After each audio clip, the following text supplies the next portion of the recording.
সোনালী গম্বুজেরটা নয়, কালো গম্বুজের মসজিদটাই আল আকসা। সামাজিক যোগাযোগ মাধ্যমে এমন দাবি এখন আলোচিত।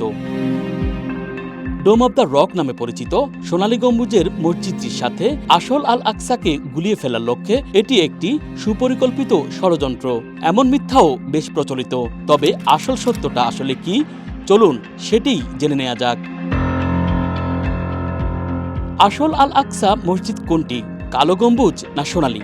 এর উত্তর খুঁজতে ফিরে যেতে হবে হযরত সুলাইমান রাদিয়াল্লাহু তাআলা আনহুর সময়কার জেরুজালেমে। পুরাতন জেরুজালেমের দক্ষিণ পূর্ব কোণেই তখন ছিল সুলাইমান রাদিয়াল্লাহু তাআলা আনহু এবং বনি ইসরাইলের নবীদের মসজিদ। পরে হযরত ওমর রাদিয়াল্লাহু তাআলা আনহু ফিলিস্তিন বিজয়ের পর এই এলাকাতেই নির্মাণ করেন আল কিবলি মসজিদ, যেটি আজকের দিনেও কালো গম্বুজের মসজিদ নামেই পরিচিত।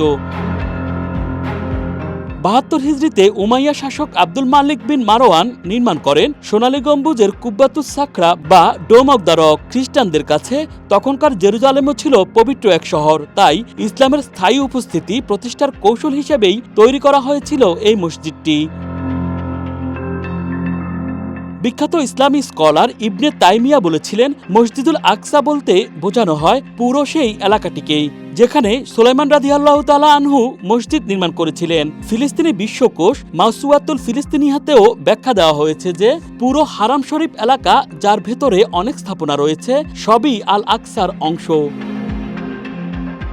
The Palestinian academic society for study of international affairs থেকে প্রকাশিত ট্রাভেল গাইডেও জনসাধারণের জন্য এই ভুল ধারণাটির বিষয়ে উল্লেখ করা হয়েছে।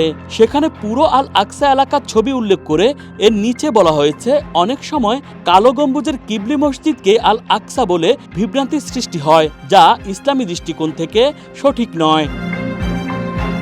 রাসূল সাল্লাল্লাহু আলাইহি সাল্লাম যখন ইসরা মিরাজের রাতে মসজিদুল আকসায় গিয়েছিলেন, তখন সেখানে কোনো স্থায়ী স্থাপনা ছিল না। একটি সীমানা প্রাচীর ঘেরা খালি জায়গাকেই মসজিদ বলা হতো। ঠিক সেই স্থানেই ছিল সুলাইমান রাদিয়াল্লাহু তাআলা আনহুর নির্মিত মসজিদটি। ওমর রাদিয়াল্লাহু তাআলা আনহুর তৈরি মসজিদটি, যা আজকে কালো গম্বুজের মসজিদ হিসাবে চেনা যায়, সেটিই আল কিবলি বা ওমারি মসজিদ। আর সোনালী গম্বুজের মসজিদটির নাম কুব্বাতুস সাখরা। উভয়ই আল আকসা এলাকার অংশ, কাজেই এর যে কোনোটিতেই সালাত আদায় মানেই মসজিদুল আকসাতেই সালাত আদায় করা। এমনকি ওই এলাকার মাঝে খালি জায়গাতেও সালাত আদায় করলে তা মসজিদুল আকসাতেই সালাত আদায় রূপে গণ্য হবে।